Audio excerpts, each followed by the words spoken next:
நண்பர்கள் அனைவருக்கும் வணக்கம். இன்னைக்கு நம்ம இந்த வீடியோல நாடு முழுவதும் பிறப்பு சான்றிதழ் தொடர்பாக மிக முக்கியமான புதிய அறிவிப்பு ஒன்று வெளியாகி இருக்கு. ஸோ அதை பத்தி தான் இப்ப நம்ம பார்க்க போறோம். இந்தியாவில் ஆதார், பான் போன்று பிறப்பு சான்றிதழும் ஒரு ஆவணம் என்று மத்திய அரசு அங்கீகரித்துள்ளது.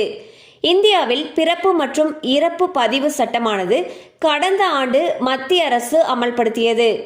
மத்திய அரசின் இந்த சட்டத்தின் மூலமாக இனி பிறப்பு சான்றிதழையும் ஒரு ஆவணமாக பயன்படுத்த முடியும். இதனால் பிறப்பு சான்றிதழ் இல்லாதவர்கள் அதனை பதிவு செய்து பெற்றுக்கொள்ள கால அவகாசம் வழங்கப்பட்டிருக்கிறது. குறிப்பாக 2000 ஆண்டிற்கு முன்னர் பிறந்தவர்களில் பிறப்பு சான்றிதழ் பதிவு செய்யாதவர்கள் இந்த வருடத்தின் கடைசி தேதிக்குள் பிறப்பு சான்றிதழ் பெற்றிருக்க வேண்டும் என்று மத்திய அரசு வலியுறுத்தியிருக்கிறது. இதுவரை பிறப்பு சான்றிதழை பதிவு செய்யாதவர்கள், குழந்தைகளுக்கு பிறப்பு சான்றிதழ் வாங்காத பெற்றோர் விரைவில் பிறப்பு சான்றிதழ் பெற்றுக்கொள்வது நல்லது. 2000 ஆண்டிற்கு முன்னர் பிறந்தவர்கள் அந்தந்த மாவட்ட ஆட்சியர் அலுவலகங்களில் பிறப்பு சான்றிதழ் பெற்றுக்கொள்ள முடியும். அதேபோல பிறப்பு சான்றிதழ் பெற கிராம பஞ்சாயத்துகளில் பதிவு செய்து இணையத்தின் வாயிலாகவும் பெற்றுக்கொள்ள முடியும். தங்கள் குழந்தைகளுக்கு பிறப்பு சான்றிதழ் பெற குழந்தை பிறந்த மருத்துவமனையில் கொடுக்கப்பட்ட RCHID பதிவெண் தேவைப்படும்.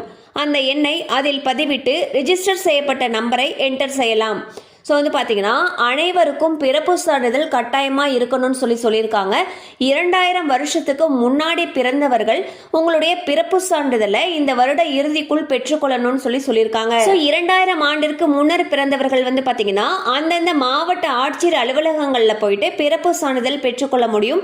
அதே போல பிறப்பு சான்றிதழ் பெற கிராம பஞ்சாயத்துகளில் பதிவு செய்து இணையத்தின் வாயிலாகவும் பெற்றுக்கொள்ளலாம்னு சொல்லியிருக்காங்க. ஸோ உங்களுக்கு பிறப்பு சான்றிதழ் இல்லை அப்படின்னா அதை உடனே அப்ளை பண்ணி வாங்கி வச்சுக்கோங்க. ஏன்னா பிறப்பு சான்றிதழை ஒரு ஆவணமாக இனி நம்மளால பயன்படுத்த முடியும். கண்டிப்பாக அந்த அப்டேட் உங்களுக்கு பயனுள்ளதாக இருந்திருக்கும் நம்புறோம். மேலும் இது போல அப்டேட்ஸ் உங்களை உடனே ரீச் ஆகணும்னு நினைச்சீங்கன்னா நம்ம சேனலோட தொடர்ந்து இணைந்திருங்க.